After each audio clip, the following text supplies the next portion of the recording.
Growth ini means pertumbuhan. Okay, growth is pertumbuhan in bahasa lah. Okay, so growth pertumbuhan, and it is a irreversible. Okay, irreversible process. So irreversible atau proses tak berbalik, tidak berbalik. So, like for example, once you have grown, you will never go shorter. Yeah, you do. We call that as a negative growth. That's only at the old age. But now, while you are growing, you'll never go down back. It's irreversible process.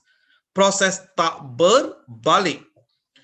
Later, when we study about lengkungan pertumbuhan, okay, so growth curve for human, there will be what we call a negative growth, which shows that we will become shorter. Like when you can see some old people, all grandmother, grandfather, all they'll become shorter.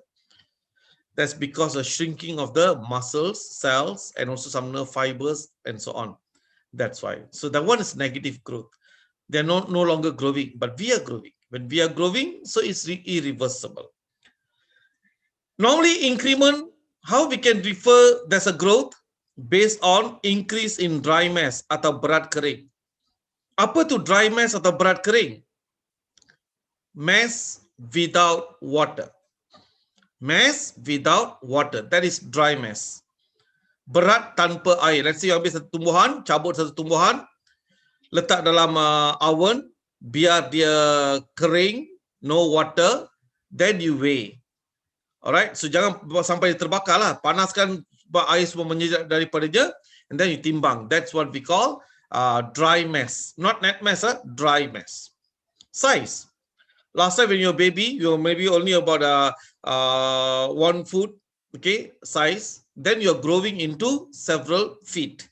So size juga membesar. Boleh. And then pertambahan bilangan sel. Everybody know that human started with one cell known as zygote. From zygote, they divide until now we have billions of cells. So when there's an increase in number of cells, it shows growth. Bilangan sel meningkat, ada pertumbuhan. That is growth. All right. Now, development, like muscle development, organ development, that's development. The changes in shape or function, dari segi bentuk atau fungsi. Not only that, degree of complexity of the growth. Berapa complex? We human call as a complex organism, not a simple organism. Like a microorganism, like a amoeba, paramecium, unicell, simple organism. We are considered complex. Sangat kompleks, terlampau banyak organ kita ada, a lot of blood vessel needed to go deep into your body to provide oxygen, to provide nutrient, take away the waste products, and so on. You need several different type of hormone. They're considered complex. Amoeba don't need all the hormone that we needed. So, kita adalah organisme yang lebih kompleks lagi. Okay, so that's about growth and development. So growth is a process of increase in dry mass, increase the size, bilangan sel dan sebagainya. Tapi development, perkembangan, sel yang terbentuk itu akan berubah bentuk to conduct certain function. Okay, later we'll see contoh development nanti ya. Okay, there are two sides of growth. So tumbesaran sahaja kita boleh lihat dalam dua ruangan, dua tempat. Satu kita panggil sebagai apical meristem. Apical meristem, hujung pucuk, hujung akar. Hujung pucuk dengan hujung akar. Roots and also shoot. So these two regions, last week kita ada belajar juga, known as apical meristem.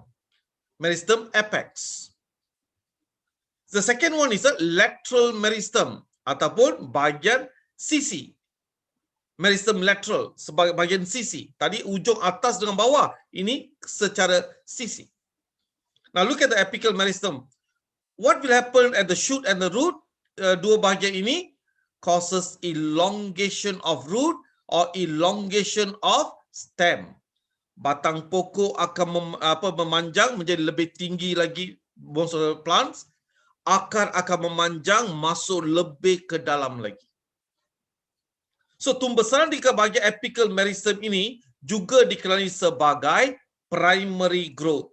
So, primary growth atau tumbesaran pertumbuhan primer. Pertumbuhan primer.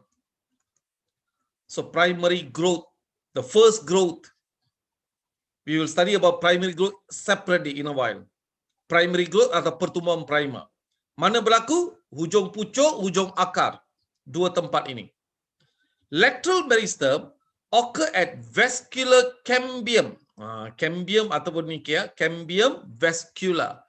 Cambium vascular. Di mana dia akan meningkatkan ukur lilin, diameter of the plant.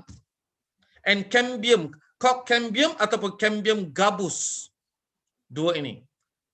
These two normally will take place in woody plant, tumbuhan berkayu. Kalau tumbuhan aquatic, no. Tumbuhan herba, no. Only tumbuhan berkayu. How am I going to know ini tumbuhan berkayu atau tidak? Cuba patahkan. Kalau you boleh patah dengan mudah, that means tumbuhan non-woody plant. Kalau dia tak boleh patah dengan mudah, woody plant.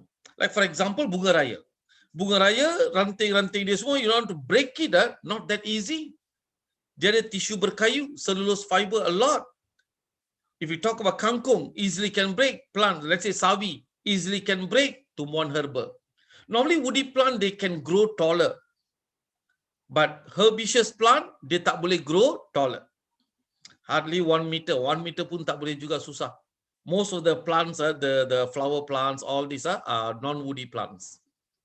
Okay, so lateral growth biasanya kalau dia what we call the apical meristem growth menyebabkan peningkatan atau meningkat ke ketinggian pucuk dan pemanjangan akar. Tapi lateral meristem will cause thickening of the root and thickening of the plant stem.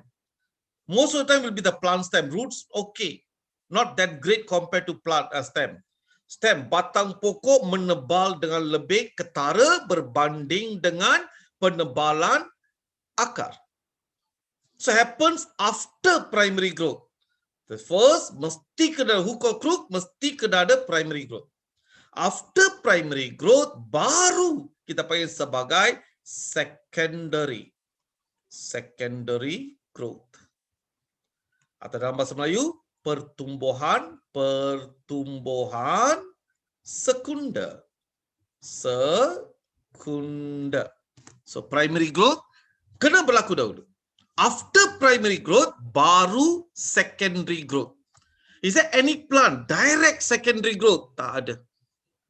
Mesti kena semua tumbuhan akan menjalani primary growth.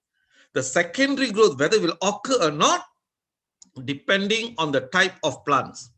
Kalau dia ada woody plant, tumbuhan berkayu, then yes, secondary growth kena ada. Kalau ada secondary growth, what will happen? Benefit dia, nanti kita lihat juga. Anyway, I will tell you now. So, secondary growth allow the plant to grow taller. Sebab dia ada tisu yang menyokong dia untuk tumbuh lebih tinggi, get more sunlight, and so on. Alright?